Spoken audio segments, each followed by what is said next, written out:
Hi, team. So we're on episode number 80. Welcome back. And take a look, listen, and reflect on today's episode because it's a rerun. And I explain it as the episode goes. The rerun I did two times, 2 episodes ago, but more polished. And I'm more just experimenting to see how following a script with pre-prescribed ideas and quotes and other things going to work. But I'm also interested to see how it lands with you guys. So if it's more effective, if you find this one valuable, please do leave some feedback. It'd be great to know. And then listen towards the end because it really start to hit home about what you should be thinking about if you're feeling unmotivated, if you're feeling a bit like flat and you don't really know what you want to do, or you're struggling with a bit of mental health. Sometimes the answer isn't what everyone's saying it is. Sometimes it's just on the other side of what we can't see or right in that blind spot. And I'm hoping today can help you uncover that. So enjoy. Welcome back to the Identity Human podcast with your host, Don. How's everyone doing? And thank you for joining me once again. I'm really excited for today. Well, I am really excited in a weird kind of way, so bear with me, right? I know that the intro would have told you a little bit about what we're doing. I sent out, so not the last episode, but before that, I had done an episode about your dream. So as I'm going through this, I really want you to think about what your dream is, or if you've ever had a dream, or if you don't have a dream, or really start to let your mind think about that. Or if you do currently have one and you just can't take the action, or you're struggling on the belief of that. And that dream can be dream of self, dream of business, dream of lifestyle, dream of anything, because the principles don't change. I want to really hone in on that. And what happened 2 episodes ago, so if you haven't listened to that, go and listen to that. It's unstructured, it's raw, it was just off the cuff. And what I ended up doing is went and uploaded that transcript to ChatGPT, and I said, just assess this, because it's obviously hard for me to say to you guys, can you assess it and tell me where you do better, because I really want to make sure that we are delivering value and making a difference. There's thousands of podcasts out there, and I don't know everyone's intentions, but I want to make sure that if you're spending your time, because time is valuable, listening to this, then you've got to come away with a bit of value. You've got to come away with something that goes, yeah, that's going to make a difference, because it's all these little things that are adding up. So I got it to assess my episode, and I said, just give me some high performance feedback, hold nothing back, and it did, and it gave me some structure. And then I sent the email out and I said, I will redo this episode in a slightly different way. So it's going to be the same as that one two times ago in terms of principle, but I'm going to do it according to the script that I've got here, and let's see where it goes. So the first element I have to start off with, have you ever felt like you've lost the fire for something you used to dream about? Like reality crept in and it just got muted. And this episode's for you. Like you once had a crystal clear vision, and now you find yourself disconnected, distracted from it, or unmotivated, or not believing, but you've got it, it's there. And there could be a fire within, it could be something that you already started and you started to chase, but things started to happen, right? And you start to get further and further away.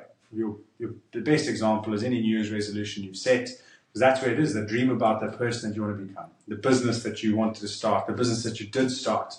For me, I had, in my past, it was rugby. It was always a clear vision of like, you want to get to the top. Well, actually, for me, it was slightly different. I never had a vision of, say, playing for England or professional rugby. It's like, it was always a vision of having a happy family, and rugby enabled me to do that. But with GAS, so the gaming athlete, I definitely had a crystal clear vision. I wanted this brand that everyone could relate to, and it was sponsored at the esports tournaments, and when people looked at it, they knew what it stood for, they knew what it represented.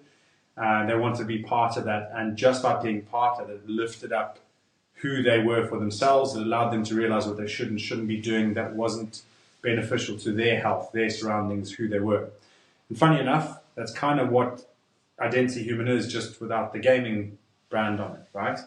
Now, I have been, say in the last month or two, I've been sitting with that same kind of tension that I just said before, which is where you've got the crystal clear vision, or you had it, and you've kind of gone away from it. But you are motivated, but you're not taking the action. As in, you're motivated. When you think about it, if I was sitting with you here and we were talking about it, you would be like, yes, I really want to make that difference. I'm so sick and tired of this. I want to be there. That's where I want to be. But there's something that's creating tension. So I'll ask you a question I asked myself the question, did the dream die, or did I just get vague about what it really meant to me? Now, that's what I want you to think about, is what does it really mean to you? Because the dream would have been there for a reason. It would have had something that at that moment you wanted to solve, you wanted to add value to. But as the dream starts to fade, or your motivation starts to dwindle, or you start to get doubts, that's where I think the real work starts happening. I want you to think that the dream didn't die. And I'm pausing because I want to make sure that this is right. So the key idea of this is it's not the dream that's dying, or that's died, or that doesn't mean anything to you. It's just that it's vague. Now, what does that mean? It's like if you wrote one sentence when you first thought of it, it would be very clear. And that desire, the emotion, the expression, that how it pulls you, that's what's important. And you've got to keep reminding yourself that, because we start on our journey and then so reality kicks in and you've got partners, money issues, kids, tiredness, health. And I think one thing I really highlighted in the scripture is the voices of others. That one there, right? That one there is, you can be going, you can have the belief, but at the wrong time, the wrong moment, someone else's opinions, voice, beliefs can penetrate when you're not resilient to that, when you're not aware that they shouldn't. And I've in previous ones, I've called these accidental mentors, these people that you think know what they're talking about, they've been there before, but actually they had their own reality, they had their own obstacles, their own challenges, and they will unintentionally, I don't think, accidental mentors, they are accidentally putting a negative belief on you. They don't intentionally do that, because they had that challenge for themselves that they couldn't overcome, so then they started to buy into the belief that that was all that there was, that there's no point in going down there. And those are the ones you've got to be really careful of. Like you can always find perspective with kids, can't you? Well, if you're around the right people and you've got the right thinking, there's ways around that. But the voices of others go unchecked, because you'll have a conversation, something will seep in, and you very rarely will regurgitate that elsewhere for it to be checked, and you'll just let that simmer. There's that famous Jim Rohn example of like, watch your coffee. I want you to go and Google that and see what he says.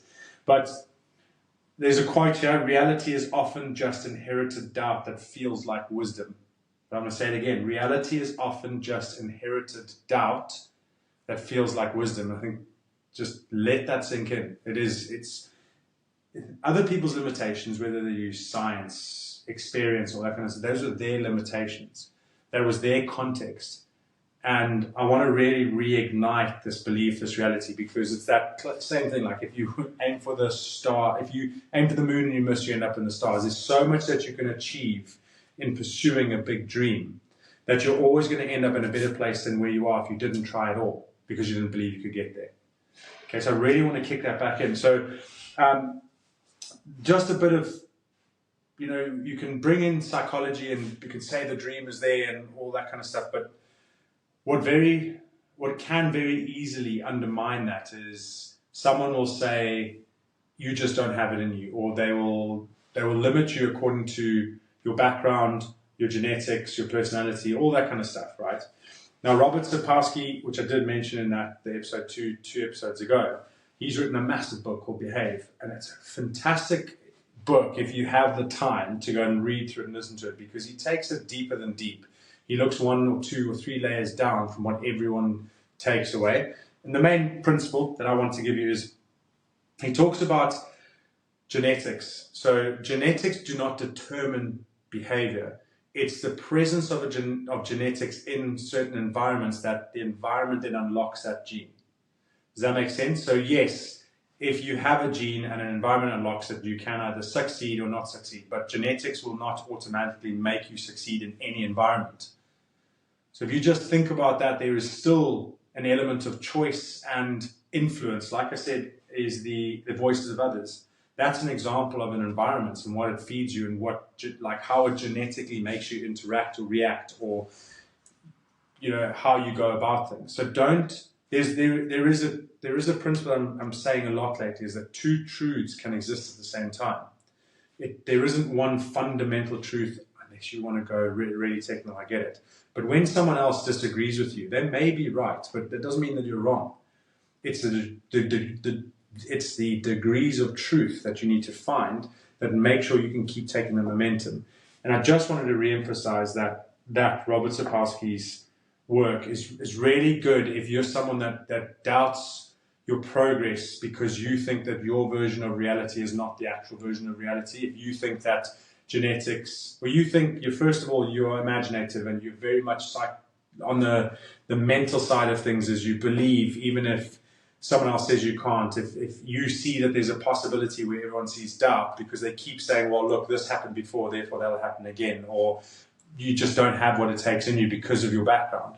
Go and read that book, because it really does, for me, it tackles all those objections that you may have if you're highly imaginative or non-binary in a binary world, if that makes sense, because it shows you that there are nuances to everything that we base as solid, unbreakable truths, that they actually aren't unbreakable truths. They're an interpretation of a truth that has a lot of context, but not all of it. It is almost a story of evolution, and I want you to realize that you are either someone that will, even out this evolution and make sure it all runs smoothly, or you're someone that wants to break it. But if you're someone that wants to break that and keep us rising up, and you listen to the people that are inherently going to want to make sure it's all running smoothly, they'll bring you down to that level. It doesn't mean it's a bad level. And also the flip is that if you're an imaginative and you want to keep breaking levels, you can go too far and lead people astray. So there's always going to be a balance. You've really got to focus in on you and what your dream is and how you approach it and what you're prepared to go through. Now, I want you to think of one dream that you've been realistic about lately. Okay, or someone else has told you to be realistic about that. And I want you to just question why. Why should you be realistic about that dream? Because if you're too realistic and you achieve it, it means it's not going to have that greater effect. It's going to be well within your comfort zone. If it's in your comfort zone, it's not going to stretch you. Probably not going to motivate you that much. And it's also not, you're going to be slightly disappointed when you see that you reach that dream and you're like, why didn't I think bigger? Okay? So just question that version of reality and what reality actually means. And don't be drawn away from what you originally wanted. All I want you to do is you don't need a new dream, you need a 10 out of 10 desire. That's the main theme of that previous episode, and it's not changed. You probably have to have, well, you do need to just get clearer on what it means so that you can actually look for the things that you can achieve. So when I say clear, I mean, there's one thing I probably disagree with on ChatGTP suggestions here, is it says you need to shape and you need to get the steps and you need to make sure that you plan it all out. And yes, I know that there is a place and a space for that. I'm not against it, but I also know that sometimes if you've got a 10 out of 10 desire and you know some of the steps that you have to take here, and you just start to take them, you will start to get closer and closer to that the more you go, and you'll start to understand what steps you need to take. So yes, there is, break it down into small steps, but understand that those aren't the only steps. What I really want you to focus on is that 10 out of 10 desire. Like if you're on a boat and there's an island there, how badly do you want to get to that island? If a tornado comes, are you going to go around it? Are you going to turn around and run away? If there's a whirlpool, are you going to make a plan? If a megalodon pops up, like what are you going to do, right? There's plenty of ways there's plenty of things that are going to scare you away from it, but you've got to keep going. Same way that, when we talk about steps, we're going to have a direct metaphor. If you want to get from the ground floor to the roof of your house, and you can take the steps, that's one way. You can climb around the outside, that's another way. You can go get a ladder, that's a third way. You can get a helicopter to pick you up, that's a fourth way. You can go and get a rugby team to do a line out to put you on the first level, and then you climb on the balcony and you get on the roof. There's so many different ways that you can do it that when it says, 10 out of 10 desire with a clearer shape and steps, is understand that the shape and steps is one route that you can take. And if those don't work, that's fine. Find other steps and routes and stuff that you can take, because what mustn't falter is that 10 out of 10 desire. And if you've dropped on that desire to get it, then that's what you need to question. because then you'll automatically start to see your different options. Now, that's the main message of this, is like, if you're feeling unmotivated, vague, depleted, all that kind of stuff, don't try and do the morning routines that people suggest. Don't try and do something different. Just focus in on that and watch how easy the other steps become. So yes, our 5-day challenge is an element of these smaller steps, but it's all based off of the first question I ask you is that 5 years, like, how's that desire? Because if you don't have it, these ones aren't going to work. But if you do have it, these ones are great foundations to get there. So, I mean, here's a cheeky, I'm going to start advertising for that challenge soon, and I want you guys to sign up for it. I want you to see, if it's free and it's 5 days, it will take a maximum of like 3 hours of your time in total with that. And that could change your life, right? All because it's asking the right questions, it's tapping into certain things, and it's gonna create awareness. So just wanted to plug that shamelessly now, because I genuinely do think if you're listening this far and you are resonating with what I'm saying, then that's probably the next best step for you. Now, the question isn't, do I want this? The question is, what about this do I want the most? And that's going to come to your dream, for example. So if you've got that dream, don't question, like, is this the dream for me? And I've been doing that. Like, I do that a lot. I think sometimes it is good to question it just to make sure you are on the right path.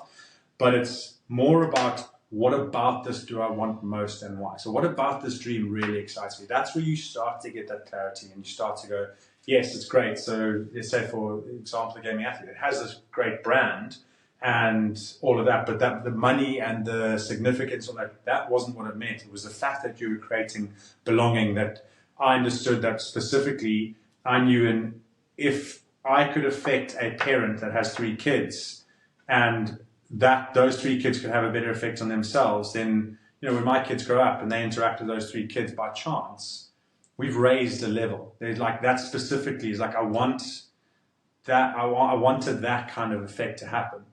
The money was a side effect. You can go and, have greater goods on charities. You can go and be philanthropic in whichever way you want to. But that for me was quite a specific one. So the next question is, who do you want to be in 5 to 10 years if you haven't thought about a dream? Because any dream that you want to achieve is going to have a you to achieve it. And what's one micro action you can take today that aligns with that version? So just think about that. Sometimes it's not the really big steps that count. In fact, it's always the very small steps. And people just say this in so many different ways, and I'm now adding to that. What's the microest action you can take today and tomorrow and the next day and the next day and the next day that will add up to something that is incredibly valuable and massive towards that dream, to that you want? It's got you thinking ahead. Okay, and I'm going to bring in Ray's quote here, because it worked last time and it works again, is if you're not building your future self now, there will be no future self to become. So if you haven't thought about who you want to become, then what are you building towards? You could go towards anywhere. If you're on a boat in the ocean and you're like, yeah, I'm just driving. Great, you could end up on a great, like, amazing paradise island, or you could end up in Skull Island with King Kong. I was going to say Hong Kong, with King Kong, or you could end up on some deserted lava island with red ants that are going to kill you as soon as you step on there. You don't know. So you've got to think about that combination. I really like what Ray said there. So remember, if you're flat right now, it may not be burnout. It might be that your dream got blurry. The reason why, like, why are you here? Just ask yourself, why are you doing what you're currently doing? What is it contributing towards? What am I contributing towards? How am I adding a difference to my life in a way that then adds the difference to other people's lives? Okay, so a quote to close. Reality didn't kill your dream, vagueness did. Reality isn't killing your dream, vagueness is. Okay, you need to be clear on that. You need to understand who you are, who you want to be, where you're going, what that looks like, how you're going to do it. And you then need to say, that's what I want to commit to. Okay, so thank you very much for listening. Again, keep an eye out for the 5-day challenge. So if you're struggling with mindset or resilience, I'm really going to focus in on that resilience element. That means like the resilience to be consistent, the resilience to be the person to get to this dream that you want to achieve. You're going to need a form of resilience. And that's what we're really going to focus in on that. So go to www.identityhuman.com, sign up to the waitlist, or keep an eye on our socials and the emails just to see where to sign up. And let's see where we can go. Right, so remember Ubuntu, we are who we are through others, but I'll work on me for you if you can work on you for me. Have a great day.